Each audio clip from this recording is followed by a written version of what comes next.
first of all, we on behalf of All India Lawyers Union, Andhra Pradesh State Committee, wishing you all success in your forthcoming assignment. That means law profession.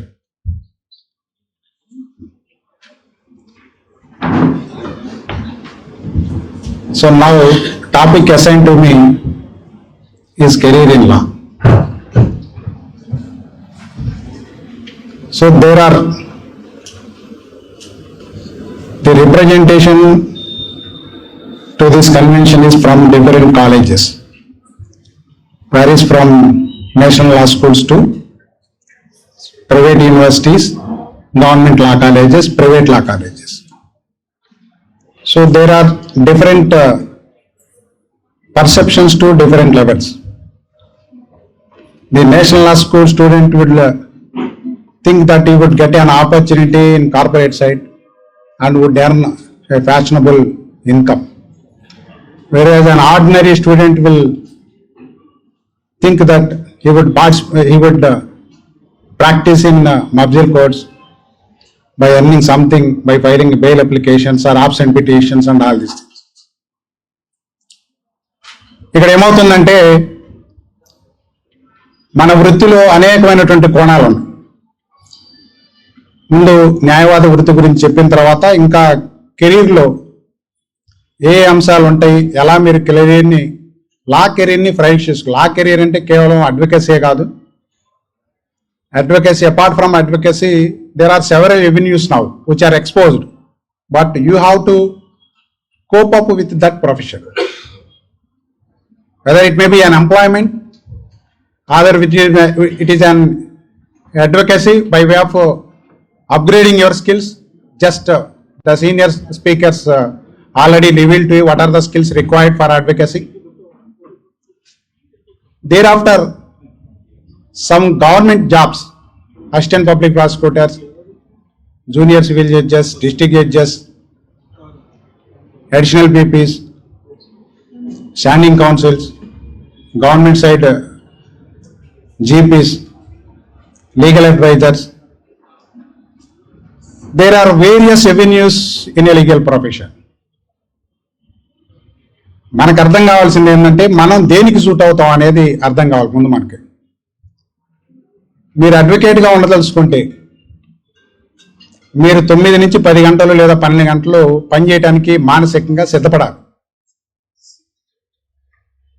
ఏంటి sir 9 గంటలు, 8 గంటలు, 10 గంటలు, 12 గంటలు? రాజేంద్ర ప్రసాద్ గారు అయితే 14 గంటలు, 15 గంటలు కూడా కష్టపడతారు. అర్ధరాత్రి కూడా మాకు మెసేజ్లు పంపిస్తూ ఉంటారు, జడ్జిమెంట్స్ అవి ఇవి. వారి వయసు మోర్ దాన్ 70. అంటే ఎందుకు చెబుతున్నాము ఈ అంశం అని అంటే,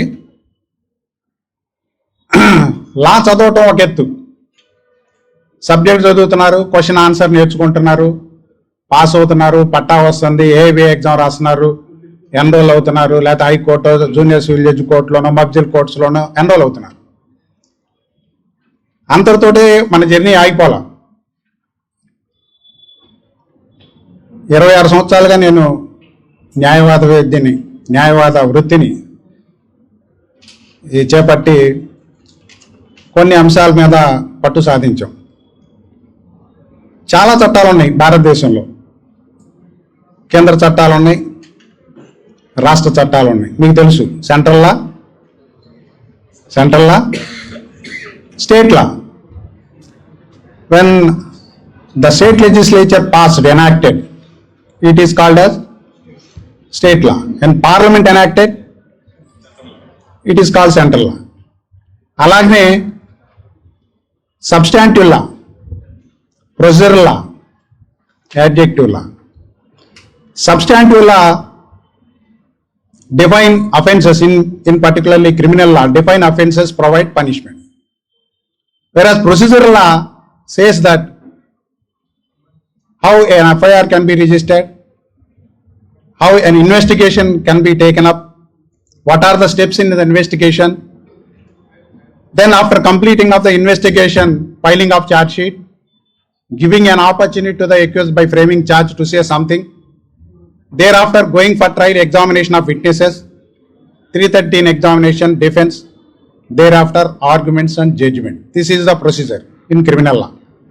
In civil law, filing a plaint, numbering it, issuing summons, asking written statement, written explanation, framing of issues, disputed facts, a framing of issue.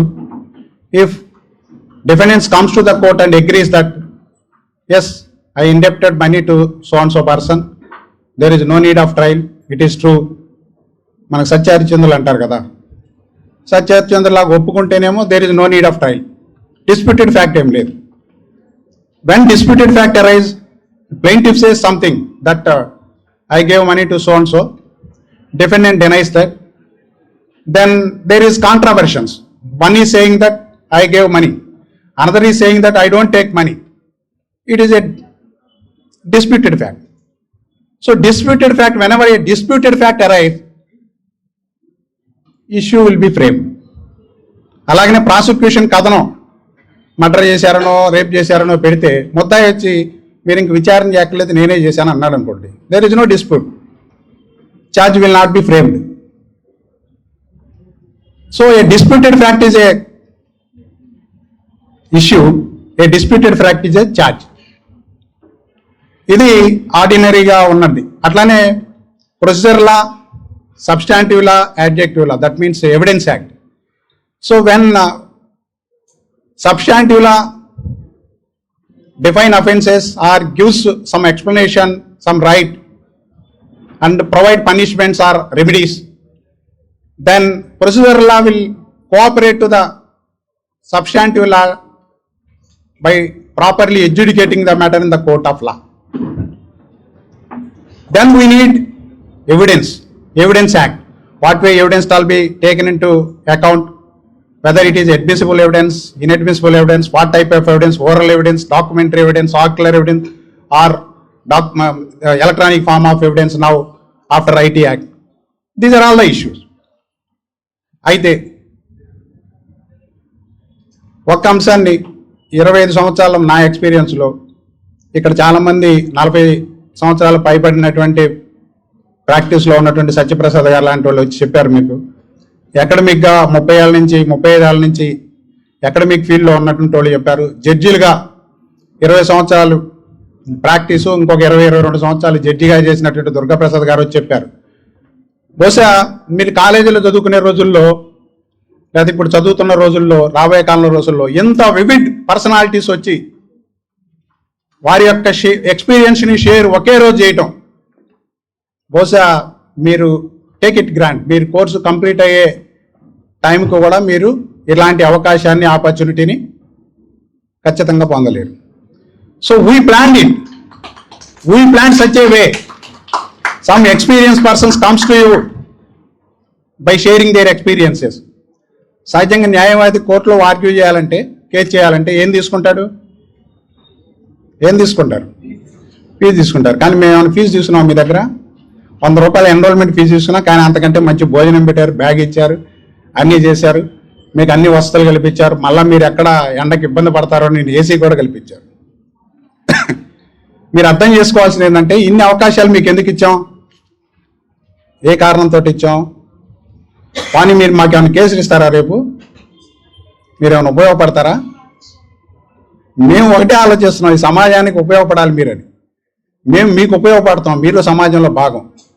మేము మీ నుంచి ఆశిస్తుంది ఏంటంటే, మీరు సమాజానికి రేపు ఒక సైనికుల్లా పనిచేయాలి, ఒక న్యాయవాదిగా పనిచేయాలి, ఒక లీగల్ సైనికుల్లా పనిచేయాలనేటువంటి ఒకే ఒక ఉద్దేశంతో నెల రోజుల నుంచి ఈ భిన్నమైనటువంటి ఎఫర్ట్స్ పెట్టి జిల్లా స్థాయిలో, ఆ స్థాయిలో, ఈ స్థాయిలో, అన్ని కాలేజీల స్థాయిలోకి వెళ్ళి, పాపం ఈ స్టూడెంట్ ఆర్గనైజర్స్ అయితే వాళ్ళు అన్ని లా కాలేజీలకి తిరిగి చాలా శ్రమ కోర్చి ఈ ప్రోగ్రాం పెట్టారు. మా ప్రొఫెషనల్ టైంను కూడా డివోట్ చేసి, మేము కంట్రిబ్యూషన్ చేసి అనేక విధాలుగా అన్ని అంశాలని ఇక్కడికి ఈ సక్సెస్ఫుల్గా కండక్ట్ చేయడానికి. ఇప్పుడు ఉదయం వచ్చినటువంటి స్పీకర్లు ఇంతమంది గ్యాదరింగ్ ఎలా చేయగలిగారా అని అడిగారు మమ్మల్ని. Only because of a social spirit which was there in the efforts of ఐలు. ఆ రకంగా రాష్ట్ర నాయకత్వం, ఐలు నాయకత్వం, మా మాధవరావు గారు జనరల్ సెక్రటరీ గారు, కుమార్ గారు రాలేదు, కర్నూలులో ఉన్నారు. అలానే మా సెక్రటేరియట్ మీరు చూస్తూ ఉన్నారు మార్నింగ్ నుంచి సంపర్ శ్రీనివాస్ గారు, వై రమేష్, అంకయ్య, అప్పారావు గారు, ఇట్లా సెక్రటేరియట్ మెంబర్స్ అందరూ మీకోసం వాళ్ళ టైంని మానుకొని వాళ్ళ ప్రొఫెషనల్ టైంని ఈరోజు ఇక్కడికి వచ్చారు. ఫ్రెండ్స్, మేము చెబుతుంది ఏంటంటే న్యాయవాదిగా ఉన్నటువంటి విలువ ఈ సమాజంలో చాలా ఉంది. అయితే ఆ విలువ ఎవరి నుంచో రాదు. ఎవరి నుంచి వస్తుంది? మన నుంచే వస్తుంది. మీకు 2-3 ఉదాహరణలు చెప్తాను ఇప్పుడు. ఎలా మనమే న్యాయవాది వృత్తిని చేపట్టడం ద్వారా విలువని సంపాదించుకోవచ్చు అనేటువంటిది. నేను ఈ మధ్యకాలంలో ఒక కేసు చేశాను, మీరందరూ తెలుసుకొని ఉంటారు. Doctor Jatwani case, Mumbai heroine case. 3 IPS officers were still suspended, they are still under suspension. ఆ బాధితురాలికి మిగతా విషయాలు ఏమైనప్పటికీ ఒక పెద్ద క్యాపిటలిస్టు ఆ కేసు వెనక ఇన్వాల్వ్ అయినాడు. ఆయన కూడా ఒక పెద్ద లా స్కూల్ నడుపుతున్నాడు, దేశంలోనే ఎక్కువ ఫీజు ఉన్న లా స్కూల్ అది. చాలామంది కాంపిటెంట్ లాయర్స్ లేకపోతే రకరకాల వాళ్ళు ఉన్నారు ఆయన కూడా. కానీ ఒక బాధితుల తరపున మనం నిలబడి వారి తరపున ఫైట్ చేసి, సహజంగా మేము న్యాయవాది వృత్తిలోకి వచ్చిన తర్వాత ఒక పోలీస్ ఆఫీసర్ మీద కంప్లైంట్ చేయాలి, ప్రైవేట్ కంప్లైంట్ చేయాలంటే ఎవరు ముందుకు రారు. కారణం ఏంది? అమ్మో రేపు మళ్ళీ మన మీద ఏం కేసు పెడతారని భయం. లేకపోతే మనం ఎందుకు పోలీసు వాళ్ళు తగా తెచ్చుకోవాలి, మనం రోజు ప్రాక్టీస్ చేస్తున్నాం కాదు అనేది కూడా మన లోపల ఉంటుంది. మేము చాలా సందర్భాల్లో మేమే తయారు చేసి ఇస్తామా, మీరు ఫైల్ చేయండి అంటే ముందుకు రాని సందర్భాలను కూడా మేము చూసాం. కానీ మన దగ్గర నీతి, నిజాయితీ, నిబద్ధత ఉండి క్లయింట్కి మనం సర్వీస్ చేయాలనేటువంటి దృక్పథం ఉంటే ఎదుటి వ్యక్తి ఎలాంటి వ్యక్తి అయినా మనం ఫేస్ చేయొచ్చు. అలాంటి ధైర్యం, అలాంటి చాకచక్యం, అలాంటి స్కిల్స్ని మనం ఇంబైబ్ చేసుకోవాలి. అవి ఎలా వస్తాయి? మార్నింగ్ చెప్పారు మీకు, రోజు చదవాలి. చదవటంతోనే రావు, చదవటంతో సబ్జెక్ట్ వస్తుంది. కానీ ఒక నీతి, నిజాయితీ, నిబద్ధత, వృత్తి పట్ల ఒక కార్యాచరణ అనేటువంటిది మనం అనునిత్యం ప్రజలతోటో జనాలతోటో మమేకం అవటం ద్వారా వచ్చేది. ఇది ఆ స్కిల్. మీరు ప్రజలతో లేరు, ప్రజల గురించి ఆలోచించరు, సమాజం గురించి ఆలోచించరు, మీరేం చేయలేరు ఈ సమాజానికి. జస్ట్ మీ వృత్తి చేస్తుంటారు, ఏదో ఒక కేసు వస్తుంది అంతవరకు చేసేస్తారు. సమాజం మిమ్మల్ని గుర్తించాలి అని అంటే మీరు సమాజానికి కొంత చేయాలి. అందుకే ఆల్ ఇండియా లాయర్స్ యూనియన్ సమాజం కోసం ఇది చేస్తూ ఉంది, సమాజం గుర్తిస్తూ ఉంది. మీరు అందరూ వచ్చారు, 400 మంది గుర్తించారు. So when you take an initiation, society will recognise. ఆ విధంగా మేము ఎన్నో కేసులు చేసాం.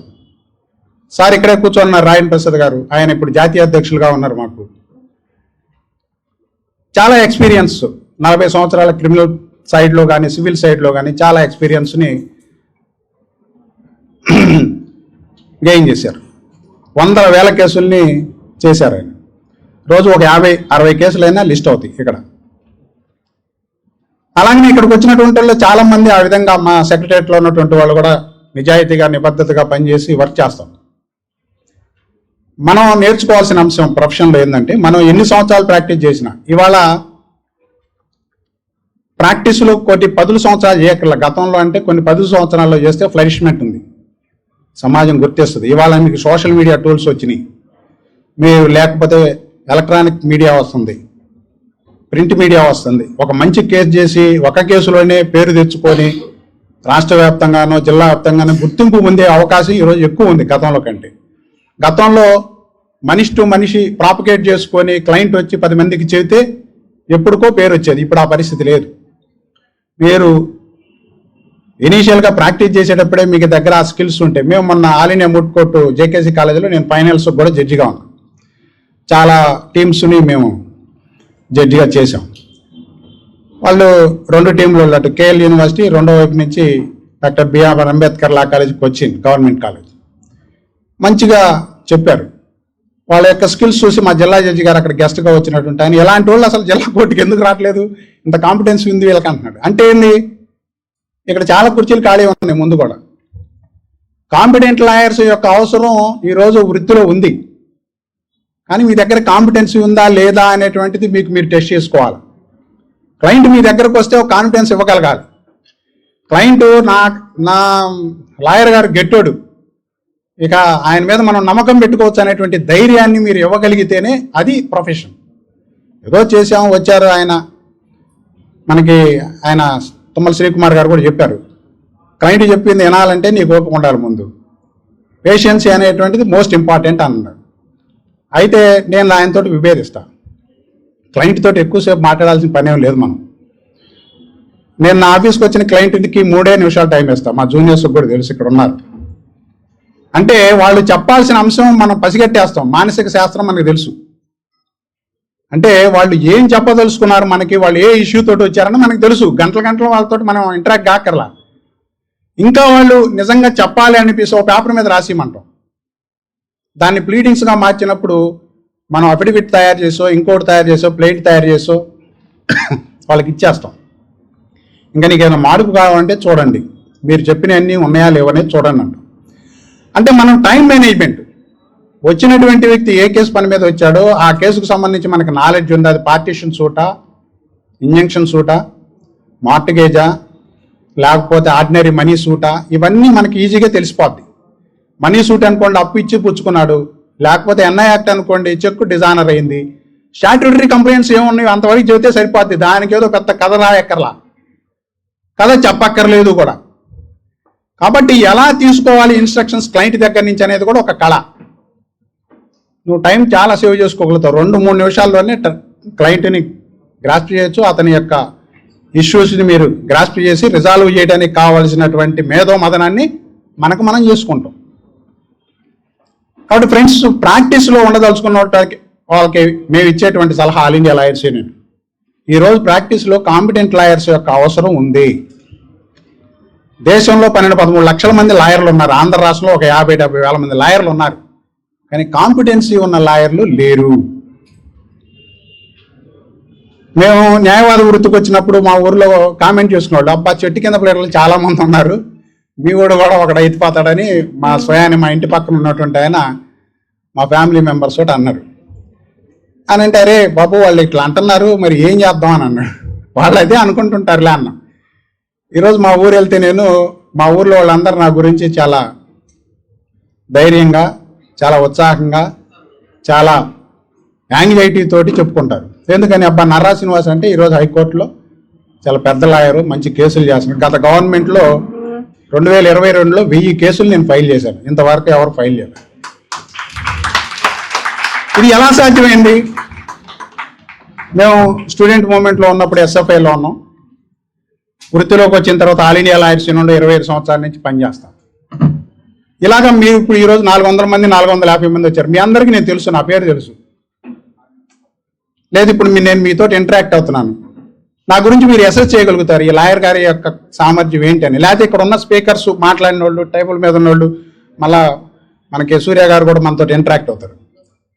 ఒక స్పీకరు మన ముందుకు వచ్చి చెప్పిన తర్వాత ఆయన దగ్గర ఎంత స్కిల్స్ ఉన్నాయి, ఆయన దగ్గర ఎంత ఇద్దత్తు ఉంది అనేటువంటిది, లేదా ఆయన దగ్గర ఎంత కెపాసిటీ ఉంది అనేటువంటిది మన స్పీకర్ని అంచనా వేయగలుగుతాం. అట్లానే ఒక లాయర్ కోర్టులో చేస్తూ ఉంటే లాయర్ని అంచనా వేస్తాడు క్లయింట్. ఇవాళ అనేక టూల్స్ వచ్చినాయి. మనం కోర్టులో వాదనలు చెబుతామంటే ఆయన ఆన్లైన్లో మన వాదనలు వింటూ ఉంటాడు, చూస్తూ ఉంటాడు క్లయింట్, ఆయన వీడియో కాన్ఫరెన్స్లోకి వచ్చి. కాబట్టి ఇలాంటి టూల్స్ వచ్చినాయి. కాబట్టి ఫ్రెండ్స్, ఇవాళ మొట్టమొదటిగా మీకు చెప్పదలుచుకుంది, advocacy is a charming. If you want charming, you be here as an advocate. I assure you, if you can afford, if you can spend 10 hours or 12 hours or 13 hours, certainly you shall get success. మేము ఈరోజు కూడా 12 గంటలు కష్టపడతాం. Morning 9కి వస్తే evening 11, ఒక్కోసారి 10 ఇంటికి వెళ్ళేసరికి. ఎందుకని అంత అవసరం లేదు, మాకు కష్టపడాల్సిన అవసరం. కానీ నీకు up to date skills, up to date knowledge, up to date judgements, ఇవన్నీ చదవాలని అంటే నీకు టైం కావాలి. నువ్వు కారులో పోతున్నా చదువుకోవాలి, నువ్వు కోర్టులో ఉన్నా చదువుకోవాలి. అయితే ఇవాళ 2 రకాలైనటువంటి జూనియర్స్ వస్తున్నారు. కొంతమంది జూనియర్స్ ఏమో తొందరగా ఎదగాలి. ఎట్లా ఎదగటం? సబ్జెక్టుగా కాదు, ఆర్థికంగా ఎదగాలంటే ఏం చేయాలి? పోలీస్ స్టేషన్లో పోయి పంచాయతీలు చేయాలా, లేకపోతే అవి అని కాకమ్మ కబుర్లు చెప్పి క్లయింట్ని ఒకేసారి ఎక్స్ట్రాక్ట్ చేయాలి. 1,00,000, 2,00,000, 5,00,000 అడుగుతాడు. వాడికి ఏం తెలియదు మళ్ళా. అలాంటి వాళ్ళు కొంతమంది ఉన్నారు. కొంతమంది స్కిల్స్ నేర్చుకొని వచ్చి హైకోర్టులో మీరు వచ్చి చూడండి, కొంతమంది చాలా చక్కగా ఆర్గ్యూ చేస్తారు. అంటే చదువుకునేటప్పుడే ఫౌండేషన్ వేసుకున్నాడు అతను. నేను గత 20 ఏళ్ల నుంచి ఈ కోర్ట్ అబ్జర్వేషన్కి వస్తున్నటువంటి స్టూడెంట్స్ తోటి అనేకమైన సెషన్స్ ఇలాంటివి నిర్వహించా. నేను ఒక 2-3 ప్రశ్నలు అడిగేవాడిని. వాట్ ఈజ్ లా అంట. ఎవరైనా చెప్పగలుగుతారా వాట్ ఈజ్ లా? ఫ్యాకల్టీ వద్దు, స్టూడెంట్స్.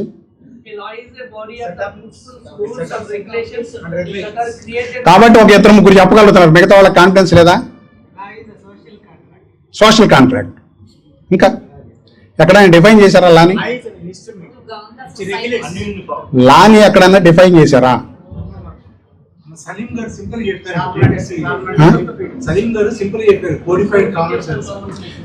ఎక్కడైనా, నేను అడిగాను అదే ఇప్పుడు, ఎక్కడైనా లాని డిఫైన్ చేశారా? చేయలేదా? మరి ఇంతమంది సమూహం ఉంది, లా చదువుతున్నారు, 3 years ఓల్డ్ ఉన్నారు, 5th year ఓల్డ్ ఉన్నారు, 4th year ఓల్డ్ ఉన్నారు. లాని ఎక్కడైనా డిఫైన్ చేశారు? అసలు ఆ డెఫినేషన్ చెప్తే పుస్తకం బహుమతి. ఎక్కడన్నా చేశారా? చేయలేదా? ఆర్టికల్ 13 ఏంటి? Article 12 state. ఆర్టికల్ 13C లాని డిఫైన్ చేశారు. Bylaws, rules, regulation, gazette passed by enactment, pass by parliament, legislature. మరి మీరు ఎక్కడున్నారు? 13 తెలియాలి కదా. ఇప్పుడు మనకి కొత్త సినిమా చూడాలని అంటే టికెట్లు బుక్ చేసుకోవడానికి నెట్లోకి వెళ్తున్నాం, టికెట్ బుక్ చేస్తున్నాం. ఏ చైర్లో కావాలంటే, వీల్ చైర్లో కావాలంటే అక్కడ చూస్తున్నాం, మామూలు చైర్లో కావాలని చూస్తున్నాం. ఎట్లా తెలుస్తుంది మనకి? 2 సార్లు కొట్టగానే 3వసారి తెలిసిపోతుంది. మరి లాని మీరు సెట్ చేయకుండా నెట్లో, గూగుల్లో, any act prohibited by law? No. Any act or omission which is made punishable by law. This is the clear definition. You should be able to answer. మీరు, నేను 5 సంవత్సరాలు చదివానండి. 5 సంవత్సరాలు మీన్స్ 5 × 3 1500 రోజులు, 1600 రోజులు చదివారు. 1600 రోజులు చదివి లా డెఫినేషన్ రాకపోతే, 1600 రోజులు చదివి అఫెన్స్ అంటే ఏందో తెలియకపోతే, ఇష్యూ అంటే ఏందో తెలియకపోతే, ఛార్జ్ అంటే ఏందో చెప్పకపోతే, మరి మీరు ఎలా మంచి ప్లేయర్లు ఎలా అవుతారా? చెప్పండి, అవ్వగలుగుతారా? లేదు. జస్టిస్ యశ్వంత్ విష్ణు చంద్రచూడ్, వైవి చంద్రచూడ్, ఈయనతో నేను ఒక 20 నిమిషాలు మాట్లాడాను. ఇప్పుడు లేరనుకోండి. నేను ఆల్ ఇండియా మూట్ కోర్టుకి 5 times all India moot court చేశాను. ఒక మూట్ కోర్టులో ఆయన గెస్ట్గా వచ్చారు, మాకు జడ్జిగా వచ్చారు. ఆయనతో ఒక 10 minutes మాట్లాడే అవకాశం వచ్చింది. ఫోటోలు కూడా ఉన్నాయి, మీకు కావాలంటే చూపిస్తాను. ఈయన లాంగ్ సర్వింగ్ చీఫ్ జస్టిస్. ఇక్కడ పెట్టాం మీకు. ఇప్పుడు మీరు అందరూ వచ్చారు, చూస్తున్నారు, బాగా ఫోటోలు దిగుతున్నారు. కానీ ఎవరైనా వచ్చి ఇట్లా ఎంతూజియాజంగా చూస్తారంటే కొద్దిమంది చూశారు. లాంగ్ సర్వింగ్ 7 years పాటు ఆయన చీఫ్ జస్టిస్ ఆఫ్ ఇండియాగా చేశారు. అది ఆయన ప్రతిభ. నెక్స్ట్ రామ్ జత్మలాని. ఏంటి ఆయన స్పెషాలిటీ? Criminal practice. ఆయన స్పెషాలిటీస్ కొన్ని ఉన్నాయి. ఏంటి ఆ స్పెషాలిటీ? మీకు తెలిసిన స్పెషాలిటీస్. చాలా తక్కువ ఏజ్కే అడ్వకేట్గా ఎన్రోల్ అయ్యాడు. Most efficient advocate in criminal side. చాలా సెన్సేషనల్ కేసులు చేశాడు. ఇందిరాగాంధీ మర్డర్ కేసు, ఇట్లాంటి చాలా చేశారు. ఒకరోజు అడిగారు ఆయన్ని ఇట్లాంటి ఇంటర్వ్యూలో, నువ్వు దేశద్రోహి అన్నారు. ఎందుకు అన్నాడు ఆయన. నువ్వు ఇందిరాగాంధీని చంపిన వాళ్ళ కేసు చేసావు అన్నాడు. మరి ఇందిరాగాంధీ చంపింది ఏందా? ఎవరిని చంపినా కేసు చేయాలి, లాయర్ పని అది. ఇందిరాగాంధీని ఎవరు చంపారనేది ఎవరు నిరూపించాలా? నువ్వు, నేను కాదు. ఎవరు నిరూపించాలా? Prosecution agency నిరూపించాలా. పోలీసులు సరైన కేసు పెట్టాలా, ఇన్వెస్టిగేషన్ చేయాలి. అది మనం చేసేది కాదుగా. వాళ్ళు పర్ఫెక్ట్గా చేశారనుకోండి, నేను ఎంత లాయర్లైనా, ఎంత వేరే విధేయ లాయర్లైనా సరే నెగ్గలుగుతానా, నెగ్గలేనా? It depends upon the investigation agency, outcome of the investigation agency, the investigation done by the investigation agency, the prosecution efficiently conducted by the state. అంతేగాని ఆ కేసు వాదించాడు కాబట్టి నువ్వు నన్ను దేశద్రోహాన్ని నన్నట్టు అంటావు, అది నీ పిచ్చితనం అన్నాడు. ఆయన ఎలానే అడిగారు. మీరు కావాలంటే చూడండి, యూట్యూబ్లో ఇప్పటికే ఇంటర్వ్యూలు ఉన్నాయి. కాబట్టి ఒక సామాన్య పిల్లగాడు 18-19 ఏళ్ళకి ఆయన లా ఎన్రోల్ అయ్యి అడ్వకేట్గా స్ట్రగుల్ చేసి ఎన్రోల్ అయ్యాడు. ఆయన చనిపోయే నాటికి 83-84 ఏళ్ల వయసులో చనిపోయాడు. చనిపోయే నాటికి దేశంలో టాప్ లాయర్ అయ్యాడు. ఎలా కాగలిగాడు? అలాగే అక్కడ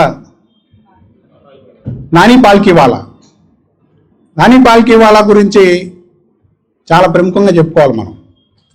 ఈ దేశంలో కాన్స్టిట్యూషనల్ లాని డిసైడ్ చేయడంలో కాన్స్టిట్యూషనల్ థియరీని ప్రొపగేట్ చేయడంలో కేశవానంద భారతి కేసులో ఆయన ఎన్ని రోజులు ఆర్గ్యూ చేశాడు మీకు తెలుసా? ఎవరికన్నా తెలీదా? 35 రోజుల పాటు ఆర్గ్యూ చేశాడు. సుప్రీంకోర్టులో 30 నిమిషాల ఆర్గ్యుమెంట్ చెప్పడం అంటే గగనం. మరి ఇవన్నీ తెలుసుకోవాలి కదా మీరు. ఒక లాయర్ కాదలుచుకున్నారు. పెద్ద పెద్ద లాయర్లు రామ్ జెత్మలాని ఏం చేశాడు, నాని పాల్కోవాలి, నేను తెలుసుకున్నా. ఎందుకు తెలుసుకోవాల్సి వచ్చింది? మనం కూడా అంత లాయర్ని అవుతామేమో, కనీసం ప్రయత్నం చేద్దామని. మరి మీరందరికీ ఆ ప్రయత్నం ఉండాలి కదా. అంటే గొప్ప వ్యక్తులు మనకి ఎప్పుడైనా స్ఫూర్తి. ఫ్రీడమ్ ఫైటర్స్ మనకు స్ఫూర్తి. మనకు స్ఫూర్తిలు పుష్ప 2లు, లేకపోతే ఇంకా ఏమన్నా కొత్త కొత్త సినిమాలు. ఇప్పుడు యూత్ అంతా ఇటుపోతుంది. అరే ఇంత పెద్ద వ్యక్తులు ఉన్నారు దేశంలో. పాల్కివాలా ఇలానే స్పీచ్ చెబుతా ఉంటే, పాల్కివాలా ఒక గంట సేపు బడ్జెట్ స్పీచ్ 1,00,000 మంది హాజరయ్యేవాళ్ళు బాంబేలో. మీరు చూడండి, కావాలంటే వీడియోలు చూడండి, వీడియోలు ఉన్నాయి. ఒక లాయరు బడ్జెట్ స్పీచ్ ఇచ్చామంటే 1,00,000 మంది అంటే ఇప్పుడు ఊహించగలం అసలు? నో. క్రికెట్కి అయితే వెళ్తారు 1,00,000 మంది, మామూలు ఇంక దేనికి వెళ్ళరు. మన దేశంలో దౌర్భాగ్యం అని.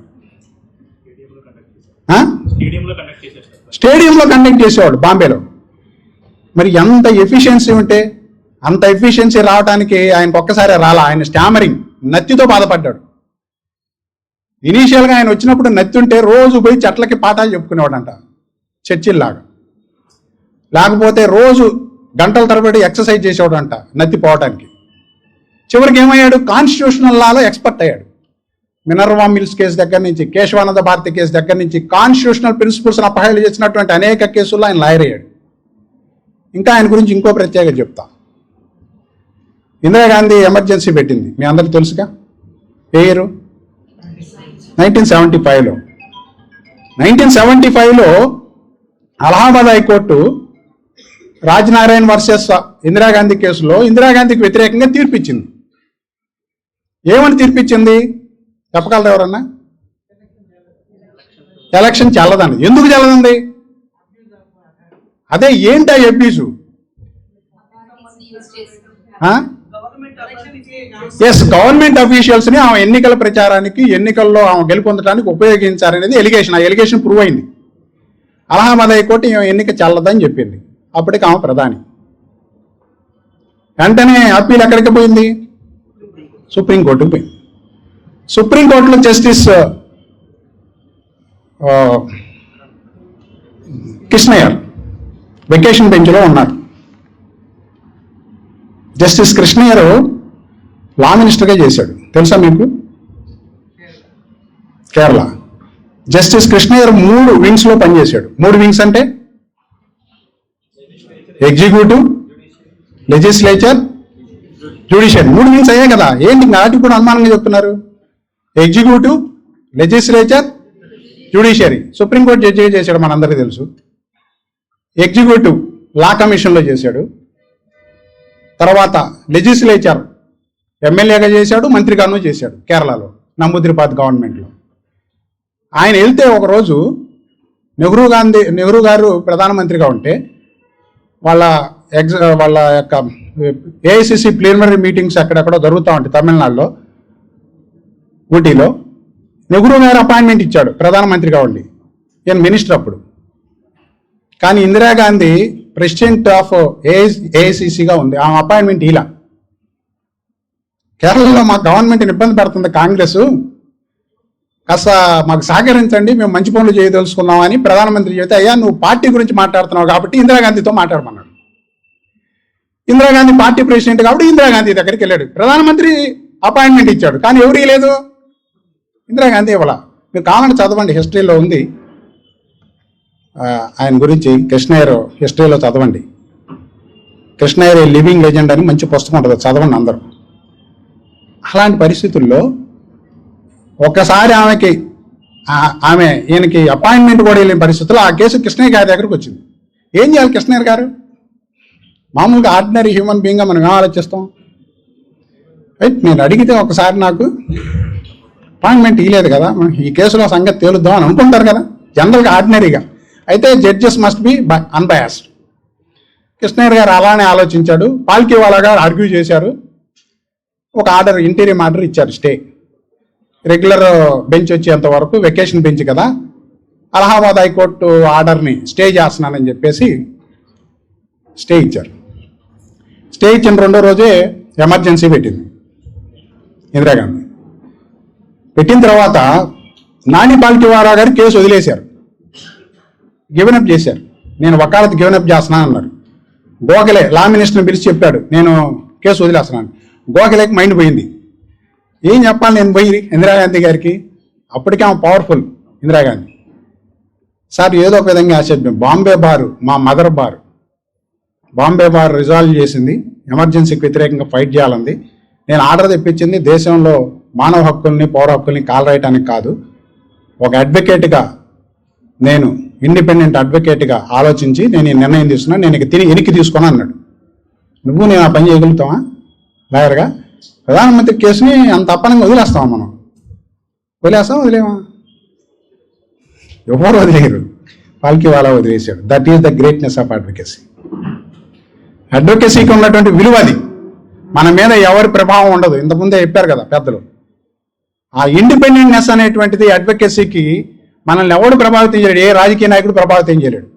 వ్యవస్థలో రాజకీయ నాయకులు తప్పులు చేస్తారు, అధికారులు తప్పులు చేస్తారు, ఎగ్జిక్యూటివ్ తప్పు చేస్తుంది, లెజిస్లేటర్లు తప్పు చేస్తారు. వాళ్ళందరినీ ప్రశ్నించే హక్కు మనకే ఉంది, ఇంకెవరికి లేదు ఈ దేశంలో. That is the greatness of advocacy. అందుకని ఇండిపెండెన్స్ ఆఫ్ అడ్వకేసీ మనం ప్రిజర్వ్ చేసుకునేటట్లయితే మనం బీయింగ్ ఎ లాయర్ మిగతా వాళ్ళందరికంటే హైయెస్ట్ పెడెస్ట్రల్లో ఉంటాం. ఆ విలువని కాపాడుకోవాల్సింది కూడా మనమే. మనకు విలువను ఆపాదించుకోవాల్సిందే మనమే, ఆ విలువను కాపాడాల్సుకోవాల్సింది మనమే. ఇలాగా ఉదాహరణలు చెబితే నాకు ఇప్పుడు కనీసం ఒక 2-3 గంటల పట్టుద్ది, కానీ నేను ఆ వివరాలన్నీ చెప్పను. ఆ తర్వాత ఆ చివరాయన ఎవరు, ఆయన పేరు పిఎన్ భగవతి. ఈ దేశంలో పౌర హక్కులు మానవ హక్కుల కోసం నిలబడటమే కాకుండా పబ్లిక్ ఇంట్రెస్ట్ లిటిగేషన్ అనేటువంటి ఒక కాన్సెప్ట్ని రైజ్ చేసి ప్రజలు ఎవరైనా సరే రూపాయి ఖర్చు లేకుండా సుప్రీంకోర్టు హైకోర్టులు తమ ప్రాథమిక హక్కులను పరిరక్షించుకోవడానికి లేదా ప్రజా ప్రయోజన వ్యాజ్యాలు దాఖలు చేయడానికి ఇచ్చినటువంటి highest power bill public interest litigation. అటువంటి అవకాశం కల్పించినటువంటి మహోన్నత న్యాయమూర్తి భగవతి, కృష్ణయ్యర్, భగవతి, వీళ్ళంతా. కాబట్టి ఫ్రెండ్స్, ఎంతోమంది న్యాయవాదులు ఈ వృత్తిని చేపట్టమే కాకుండా మన దేశానికి మన వృత్తికి వెన్నెదిచ్చారు. కానీ కొంతమంది న్యాయవాదులు పోలీసులతో మిలాఖత్తయ్యి, దొంగలతో మిలాఖత్తయ్యి, దొంగ షూరిటీలు పెట్టి అవి చేసి ఈ చేసి వృత్తి విలువను చెడగొడుతున్నారు. అవసరం లేకపోతే బాయ్కాట్లు చేసి, ఒక బాయ్కాట్ అంటారు, మన సెంట్రల్ గవర్నమెంట్ ఎరికి తీసుకుందన్న ఆయన బాయ్కాట్ అని నిర్ణయించాం కాబట్టి 2 రోజులు బాయ్కాట్ అంటే ఎక్కడుంది అసలు? ఏంది ఇంత అన్యాయం? మనం లాయరమా లేకపోతే ఎవరివి? కొద్దిగా కామన్ సెన్స్ ఉండాలి కదా. బట్ నేను బిల్లు వెనక్కి తీసుకున్నాను, మళ్ళీ బిల్లు పెట్టినప్పుడు మళ్ళీ యాక్షన్ చేయొచ్చు, అది వేరే సంగతి. అంటే నీ పని ఎగ్గొట్టడం అని పని ఎంత మెచ్యూర్డ్గా ఆలోచించాలి ఒక లాయర్. అంటే ఫ్రెండ్స్, ఇది అడ్వకేసీలో ఉన్నటువంటి అంశం.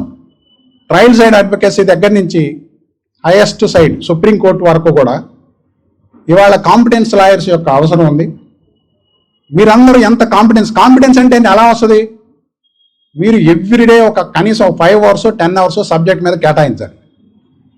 లా కంప్లీట్ అయినాటికి నేను కొంతమందితో ఇంటరాక్ట్ అయితే వాళ్ళు ఎంత షార్ప్గా ఉన్నారంటే, ఒక ఫండమెంటల్ రైట్ మీద కేసులు చెప్పంటే ఒక 20 కేసులు టక్క టక్క టక్క టక్క చెబుతున్నారు. ఇప్పుడు మీలో ఎవరైనా నేను ఒక టాపిక్ ఇచ్చి I'm sure about that I can confidently say at least 5 judgements అని ఒక్కళ్ళైనా చెప్పండి. ఎవరైనా లేవండి, నేను అడుగుతాను. ఇప్పుడు లేరు. అంటే మీరు ఎఫర్ట్ చేస్తున్నట్టే చేయనట్ట? మీరు ఎఫర్ట్ చేస్తున్నట్టే చేయనట్టు చెప్పండి. మీరందరూ స్టూడెంట్సే కదా. కాబట్టి మీరు వచ్చిన day 1 నుంచి సబ్జెక్ట్లో ఉన్నటువంటి మల్టీ ఫ్యాసెట్స్ ఏమున్నాయి, ఫండమెంటల్ రైట్స్ ఏంటి, ఆ రైట్స్ వైలేట్ అయితే ఏమేమి జడ్జిమెంట్స్ ఉన్నాయి, పబ్లిక్ ఇంట్రెస్ట్ లిటిగేషన్స్ ఏమేంటి, ఎట్లాంటి ఆర్డర్స్ తీసుకున్నారు, లేకపోతే క్రిమినల్లో ఎలక్ట్రానిక్ ఫార్మ్ ఆఫ్ ఎవిడెన్స్ యొక్క వెలిడిటీ ఏంటి, ఎప్పుడు ఎలక్ట్రానిక్ ఫార్మ్ ఆఫ్ ఎవిడెన్స్, ఇప్పుడు సెల్ ఫోన్లు ఈ టెక్నాలజీ వచ్చిన తర్వాత ఎలక్ట్రానిక్ ఫార్మ్ ఆఫ్ ఎవిడెన్స్ వచ్చిన తర్వాత అనేకమైనటువంటి ఇష్యూస్ వస్తున్నాయి. వీటి వెలిడిటీ ఏంది, సెక్షన్ 65B ఏంటి, అసలు అది ప్రైమరీ ఎవిడెన్సా సెకండరీ ఎవిడెన్సా?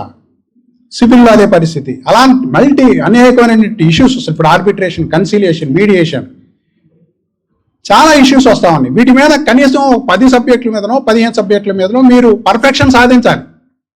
మీరు ఏ పర్ఫెక్షన్ సాధించకుండా నాకు ప్రాక్టీస్ రావాలి, నేను జూనియర్గా రాగానే నాకు 10,000 సీనియర్ డబ్బులు ఇవ్వాలి, లేకపోతే నాకు అసలు ఇన్కమ్ రావట్లేదు ఏంటంటే మీ దగ్గర కాంపిటెన్సీ లేకుండా మీకు ఎవరు ఇన్కమ్ ఇస్తారు? మీకు కేసు కూడా ఎవరు కాబట్టి friends, we have to prepare, our mode have to be change. Subject expert కావాలి అని అంటే పర్ఫెక్షన్ రావాలి సబ్జెక్ట్లో, ఆ విధంగా చేయాలి. అది అడ్వకేసీకి సంబంధించి. ఇక turning out to other options. ఇప్పుడు జూనియర్ సివిల్ జడ్జి ఎగ్జామ్ ఉంది, మీరు లా పాస్ అయిన మరుసటి రోజు నుంచే ఎగ్జామ్కు మీరు అర్హులు, లా డిగ్రీ ఉంటే చాలు మీకు. ఇప్పుడు కొత్తగా అవకాశం ఇచ్చారు, అంతకుముందు 3 years కంపల్సరీగా ప్రాక్టీస్ ఎక్స్పీరియన్స్ ఉండేది, ఇప్పుడు అది తీసేశారు. దానివల్ల చాలా ప్రమాదాలు కూడా వచ్చినాయి. వీళ్ళు వచ్చినటువంటి వాళ్ళకి ప్రాక్టీస్ గురించి తెలియదు, సబ్జెక్ట్ తెలియదు, అంతకంటే చెబితే ఏమీ అర్థం చేసుకునే పరిస్థితి లేదు, చాలా ఇబ్బంది వస్తుంది. అయినా ఒక గ్రూప్ 1 ఆఫీసర్ పోస్ట్ లాగా judge post, junior civil judge post చాలామంది ఇట్లా పాస్ అయ్యి అట్లా వచ్చి సెలెక్ట్ అయ్యి వెళ్ళిపోయిన వాళ్ళు ఉన్నారు. 23 ఏళ్ళకి, 24 ఏళ్ళకి, 25 ఏళ్ళకి. మా జూనియర్స్ 15 మంది సెలెక్ట్ అయ్యారు. రాయన్ ప్రసాద్ గారి ఆఫీస్ నుంచి ఒక 20 మంది సెలెక్ట్ అయ్యారు జడ్జెస్. ఇప్పుడు అనేక పొజిషన్స్లో ఉన్నారు.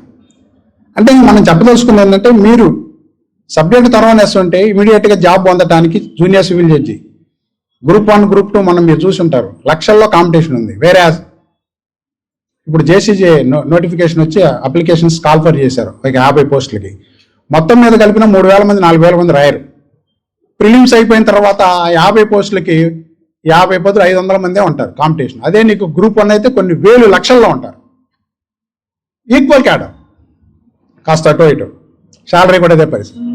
అంటే ఎంత ఆపర్చునిటీ ఉంది నీకు. ఏపీపీలు 3 years ఎక్స్పీరియన్స్ వస్తే ఏపీపీ ఎగ్జామ్ రాయొచ్చు. Additional public prosecutor 7 years exam రాయొచ్చు. సిబిఐ అయితే మేము కొన్ని అప్లై చేసాం, వాళ్ళు మెరిట్ బట్టి మనకు వచ్చిన లాలో వచ్చినటువంటి పర్సంటేజ్ని బట్టి కూడా ఒక్కొక్కసారి తీసుకుంటున్నారు కౌన్సిల్స్గా. అలాగనే లీగల్ అడ్వైజర్ పోస్టులు, స్టాండింగ్ కౌన్సిల్స్, ఇలాగా ఇవాళ వృత్తిలో చాలా అవకాశాలు పెరిగినాయి. అవకాశాలు తగినట్టు స్కిల్స్ ఉండలేదు. కాంట్రాక్టింగ్, అదే లా ఫర్మ్స్లో, లేకపోతే ఈ legal adviser, corporate legal advisers, drafting, ఇవన్నీ. కాబట్టి మీరు అన్ని అంశాల్లో త్వరగా ఉంటే, లీగల్ అక్యుమెన్, సబ్జెక్ట్ ఎక్స్పర్టైజ్ ఉంటే, మీకు నాలెడ్జ్ ఉంటే, ఇప్పుడు మీరు నన్ను ఏ అంశం మీద అయినా అడగండి, ఒక 5-10 జడ్జిమెంట్లు చెప్పగలుగుతాను నేను. లేదు ఐపీసీలో 511 చెప్తా, సిఆర్పిసిలో 484 సెక్షన్లు చెబుతా. నేను ఇప్పుడు ప్రాక్టీస్ చేసేది హైకోర్టులో ఎక్కువ రిట్ జ్యూరిడిక్షన్, లేకపోతే సర్వీసు, ఇవి చేస్తున్నా. కానీ ఎందుకు గుర్తుంచుకున్నా అంటే, ఒకసారి మనం చదివిన తర్వాత పదే దాన్ని నెమరు వేసుకోవడం ద్వారా ఆ సబ్జెక్టును మర్చిపోకూడదు. నువ్వు పుష్ప సినిమా చూసో, లేకపోతే ఇంకో సినిమా చూసో, లేకపోతే రకరకాల సినిమాలు చూసి బాగా గుర్తుపెట్టుకుంటున్నారు. వేషాలు వేస్తున్నారు, యూట్యూబ్లో పోస్టులు పెడుతున్నారు, మళ్ళీ వాటిని అనుకరించి పెడుతున్నారు. లేకపోతే ఆ సంక్రాంతికి మళ్ళీ వచ్చిందో ఆ పాట వస్తే కొన్ని 100 మంది యువకులు వాటిని అనుకరిస్తూ వీడియోలు చేసి సోషల్ మీడియాలో పెట్టారు. మరి మనం కూడా మన వృత్తికి సంబంధించి, మనకి ఉపాధినిచ్చి, మనకు డబ్బులు ఇచ్చేటువంటి వృత్తిలో మనం ఎన్ని అనుకరణ చేయాలంటే ఇలాంటి మహానుభావులు, మేధావులు ఎంతోమంది మనకి మార్గదర్శకులుగా ఉన్నటువంటి లాయర్లు ఉన్నారు. వాళ్ళ లైఫ్ హిస్టరీని చదవాలి. మీరు ఒక ఆఫీస్కి వచ్చిన తర్వాత ఒక డ్రాఫ్ట్ చెప్తే రాయలేని పరిస్థితుల్లో ఉంటే సీనియర్ మిమ్మల్ని ఎట్లా ఎంకరేజ్ చేస్తాడు? లేదు, సీనియరు 9 8 వస్తే, మీరు 10 11 గంటలకు వస్తే సీనియర్కి మీ మీద ఇంప్రెషన్ ఏమొస్తుంది? ఇలాంటి అన్ని అంశాలని బేరీ చేసుకొని కమిట్మెంట్గా పనిచేయగలిగినటువంటి పరిస్థితిని మేకప్ అయితేనే మనం ఈ వృత్తిలో రాణించగలుగుతాం. లేకపోతే ఇంకొక వృత్తి, రియల్ ఎస్టేట్ వ్యాపారం చేసుకుని డబ్బులు సంపాదించుకోవచ్చు మన తెలివితేటలతో. మనం ఈ వృత్తిలో ఉన్నామంటే సమాజపరంగా సమాజానికి సేవ చేయాలనే చెప్తున్నారు. ఇప్పుడు ఈరోజు హైకోర్టులో ఈ లీగల్ ఎయిడ్ కౌన్సిల్స్ లిస్టులో నేను ఉంటా. క్రిమినల్ సైడ్లో చాలా కేసులు నాకు ఎంట్రెస్ట్ చేస్తారు. ఊరికనే సర్వీస్ చేసి పెడతాం. 10-15 కేసులు ఎక్విట్లు ఇప్పించాం, మర్డర్ కేసు తినట్టు. అలానే ట్రయల్ కోర్టులో కూడా అదే చేసాం. చాలా ఆ విధంగా ప్రోబానో కేసులు చాలా చేస్తున్నాం ఫ్రీగా. పబ్లిక్ ఇంట్రెస్ట్ లిటిగేషన్ చాలా వేసాం. గత గవర్నమెంట్ చేసిన దుర్మార్గాల మీద చాలా వేసాం. అంటే ఎందుకు వేస్తున్నాం? ఐలుగా కూడా మేము ఈ కరోనా కేసుల్లో ఈ కరోనా పెరగకుండా గవర్నమెంట్ చర్యలు తీసుకోవాలని, అలాగే నా ఇంజెక్షన్స్, రెమ్డెసివిర్ ఇంజెక్షన్స్ ఇవన్నీ ప్రైవేట్గా ఎట్టబడితే అట్లా 30,000 50,000 అమ్మకుండా ఉండాలని ఐలు ఇంటర్వెన్షన్ తోటి నోడల్ ఆఫీసర్లను అపాయింట్ చేశారు ప్రతి హాస్పిటల్కి. దాని ద్వారా హాస్పిటల్స్ మీద చెక్ వచ్చి వాడు ఎక్కువ డబ్బులు కలెక్ట్ చేయకుండా చాలామంది బెనిఫిట్ పొందారు.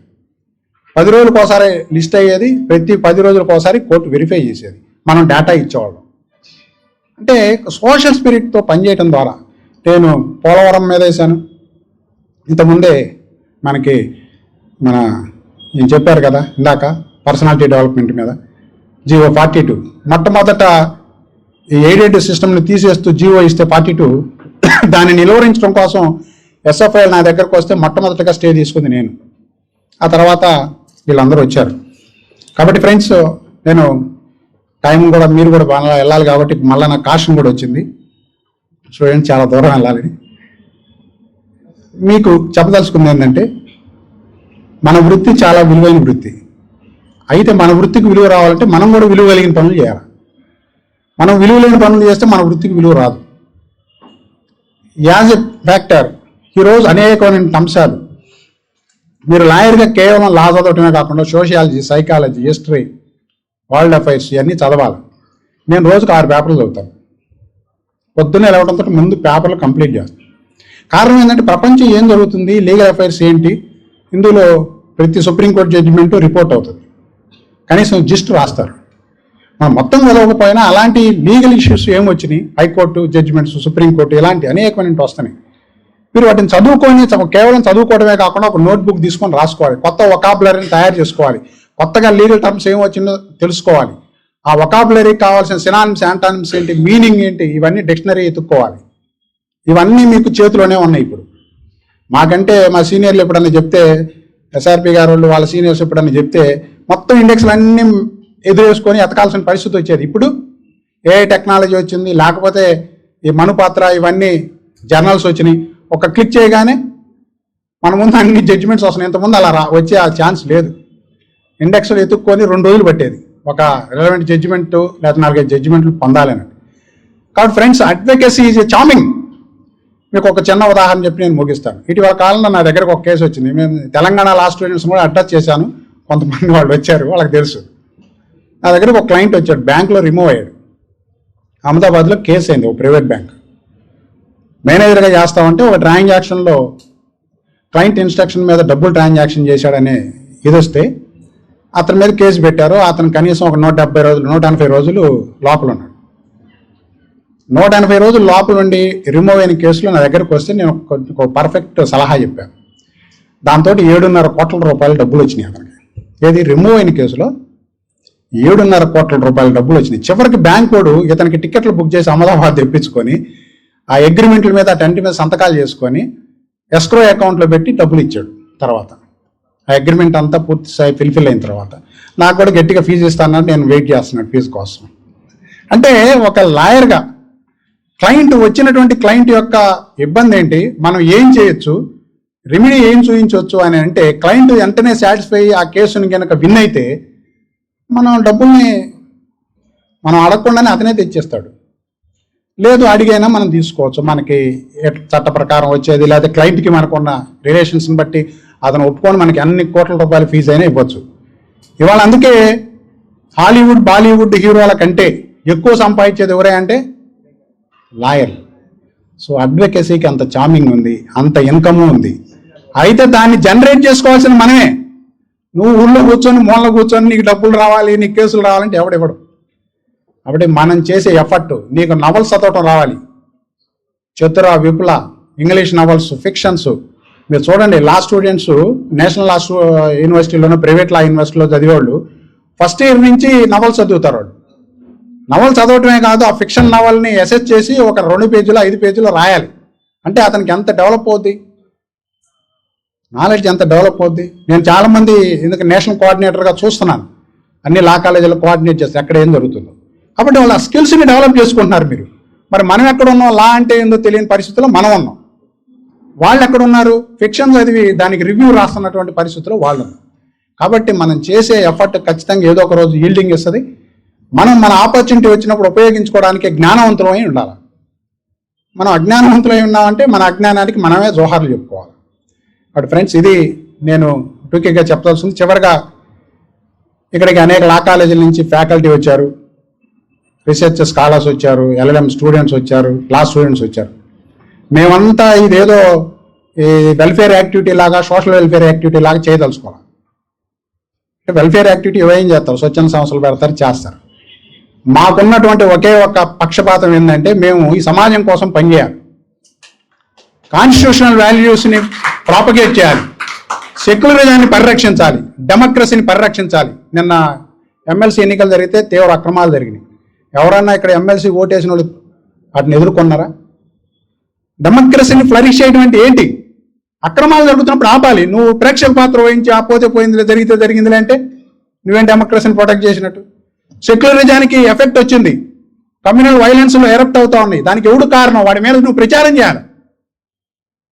ఇవన్నీ చేయకుండా కాన్స్టిట్యూషనల్ ప్రిన్సిపల్స్ లో బేసిక్ స్ట్రక్చర్ ఏదైతే మనం చెప్పుకున్నాం, కేశవానంద భారతీయులు, we the people of India resolve to constitute India into socialist, secular, sovereign, democratic country అని మనం చెప్పుకుంటా, దాని గురించి మనం ఏమీ చేయకుండా ఫేస్బుక్లో ఒక పోస్ట్ పెట్టి నాకు బాగా దేశభక్తి ఉందంటే నీకు దేశభక్తి లేదని అర్థం. నీకు దేశభక్తి ఉందంటే ఈ డెమోక్రసీకి, ఈ సెక్యులరిజానికి, ఈ జస్టిస్కి, ఈ సోషలిజానికి వస్తున్నటువంటి ఇబ్బందులు, ఛాలెంజెస్ని ఫేస్ చేయడానికి సిద్ధంగా ఉండాలి. దానికి మన కంట్రిబ్యూషన్ ఉండాలి. కాబట్టి ఫ్రెండ్స్, మేము ఈ మొత్తం కన్వెన్షన్ ఇంత పెయిన్ఫుల్గా తీసుకొని మిమ్మల్ని అందరినీ ఇక్కడ వేరే ప్రాంతాల నుంచి తీసుకొచ్చింది ఊరకేదో ఒక సోషల్ ఆస్పెక్ట్ చెప్పు, లేకపోతే ఒక ఏదో ఈ మన ఏదో అంటారు కదా ఉట్టిగా చేసి పంపించడానికి కాదు. మాకు ఒక లక్ష్యం ఉంది, అది ఆ ఐలు రాజ్యాంగ లక్ష్యం. రాజ్యాంగ లక్ష్యాలను ఐలు అడాప్ట్ చేసుకొని పనిచేస్తూ ఉంది. మీ అందరినీ, మీ నుంచి మేము ఒకటే ఆశిస్తూ ఉన్నాం, మీ కాలేజీలో ఐలు యూనిట్లు ఏర్పాటు చేయండి, మీరు సభ్యులుగా చేర్చండి. మేము ఏదైతే కాన్స్టిట్యూషనల్ ఫిలాసఫీ కట్టుబడి ఉన్నామో ఈ కాన్స్టిట్యూషనల్ ఫిలాసఫీని ముందుకు తీసుకెళ్లడం కోసం న్యాయ విద్యార్థులందరూ కంకణదారులుగా కావాలని, ఆల్ ఇండియా లాయర్స్ యూనియన్ ఈ దేశంలో బాగా న్యాయవాద రంగంలో ముఖ్యంగా అడ్వకేట్స్గా, లా స్టూడెంట్స్లో బాగా డెవలప్ అయితే కాన్స్టిట్యూషనల్ మొరాలిటీని బాగా డెవలప్ చేయడానికి ఇది ఉపయోగపడుతుందని చెప్పేసి ఆ దృష్టితోనే ఈ కన్వెన్షన్ కండక్ట్ చేశామని మీరు అందరికీ ఓపెన్గానే చెప్తున్నాను. కాబట్టి మీరందరూ మీలో ఎంతమంది ఇది మేము జస్టిఫికబుల్గా అడుగుతున్నటువంటి ఎష్యూరెన్స్, అందుకే మీకు ఇచ్చే సర్టిఫికెట్లు, పార్టిసిపేషన్ సర్టిఫికెట్లో కూడా అదే ఇస్తున్నాం. You should work for propagation of forwarding of democracy, secularism, justice, socialism. మా సెక్రటరీ గారు అన్నారు, ఎందుకు మనం డైరెక్ట్గా ఇది మన ఫిలాసఫీ కాదు అది, మా జనరల్ సెక్రటరీ గారు అన్నారు, అది కాన్స్టిట్యూషనల్ ఫిలాసఫీ. కాన్స్టిట్యూషనల్ ఫిలాసఫీకి మీరు అందరు కట్టుబడి పనిచేయాలని కోరుకోవడంలో మేము తప్పులేదు, దాన్ని ఏం దాచుకోవాల్సిన పనిలే. కాబట్టి ఫ్రెండ్స్, ఆ విధంగా మీరు వృత్తిలో మీ సీనియర్స్ని ఎవరైతే కష్టపడి పైకి వచ్చారో వాళ్ళందరినీ మార్గదర్శకంగా తీసుకొని మీరు న్యాయవాది వృత్తిలో ఉంటారా, కార్పొరేట్ లాయర్ అవుతారా, లీగల్ అడ్వైజర్ అవుతారా, పీపీ అవుతారా, జడ్జి అవుతారా, మీ ఇష్టం. అటువంటి కెరీర్ సంబంధించినటువంటి అంశాల్లో మేము ఎప్పుడు మీకు సపోర్ట్ చేస్తాం. ఒక్క కెరీరే కాదు, న్యాయ రంగంలో మీరు ఎవరైనా వచ్చి మా దగ్గర ఇంటర్న్ చేసుకోవాలంటే 15-20 మంది మా సెక్రటరియట్ మెంబర్స్ ఉన్నారు, చాలామంది సీనియర్స్ మాకు తెలిసిన వాళ్ళు ఉన్నారు, మిమ్మల్ని ప్రోత్సహిస్తాం.